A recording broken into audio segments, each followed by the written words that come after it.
lepas dan terjadi pelebaran. 这个怎么调整？老师先教你们。 Kalau ada kasusnya varises, bagaimana kita terapi? Nah, Lause kasih contoh buat kita.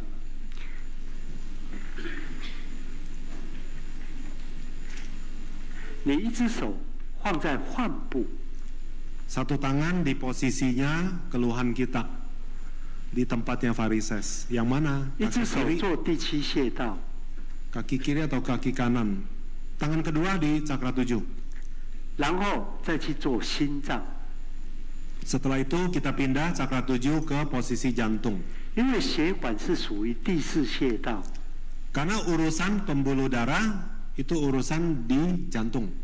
所以自己就7号、4号就等于做第四穴道。 Maka kita lakukan harusnya cakra 4. Tetapi karena kita terapi sendiri, cakra 4 di belakang, kita pakai posisi depan yaitu jantung dan 7 mewakili cakra 4. 然后再来做你哪一条腿静脉曲张，做那边的属膝部。 Setelah itu, tangan yang selesai dari 7 dari jantung, kita pindah ke mana? Pangkal paha. Pangkal paha yang mana? Kiri apa kanan? Sesuai dengan varises di kiri apa kanan, pangkal paha di situ kita terapi. 因为心脏把血送出去，又要把血回收，靠心脏自己的压缩力量是不够的。 Bahwa darah kita itu dipompa dari jantung melalui pembuluh nadi, dia akan sirkulasi di tubuh kita. Di titik bawahnya, periferinya, bawah maupun atas, dia bagaimana kembali ke jantung kalau mengikuti hanya berdasarkan jantung itu tekan pompa, jantung itu expand, dia akan balik. Kalau dari ekspansi jantung, maka tekanan untuk mengembalikan darah jelas tidak cukup, tekanannya nggak cukup. 所以，我们血液输送的过程，也靠着血管的跳动输送。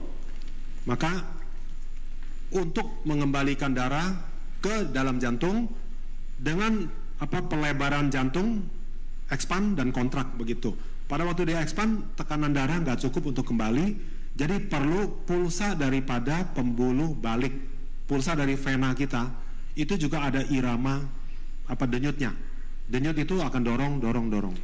当静脉要把血送回心脏的时候，静脉一样会压缩跳动嘛。 Maka pembuluh darah balik kita untuk mengembalikan darah dari paling titik bawah sampai ke jantung, dia akan punya irama denyut, dan di tiap tahapnya juga akan sambung-sambung denyutnya itu. 每一段的静脉就会有一个静脉窦，所以压下去的时候，下半段要缩住，血管一压，血才能够往心脏跑。 Sistem pembuluh darah balik kita yang begitu panjang, dia di banyak titiknya itu ada simpul-simpul. Di situ ada ritme dari denyutnya. Di bawahnya itu ada klep. Klepnya seperti kalau di industri bilang itu klep satu arah. Darah hanya bisa bekerja satu arah, tidak balik. Jadi terus dia akan menuju atas sampai kembali ke jantung. 所以当底下你锁不紧的时候啊，血管一压缩，血就会往两边跑，就没有办法送回来。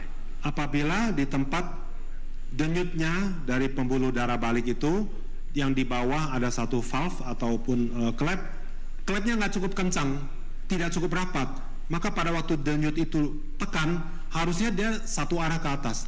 Tapi kalau klepnya itu tidak rapat, tidak cukup tenaga, maka sebagian juga ke atas dan ke bawah, ketinggalan jadi darahnya. 血积在那一段的血管，那里就会弹性疲滑，就造成静脉曲张。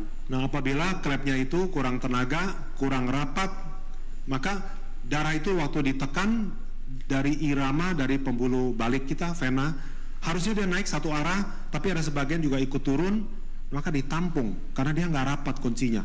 Makin lama makin banyak yang ditampung, melebar. 那身体最大条就是两边的属膝部往心脏回流的这两条静脉。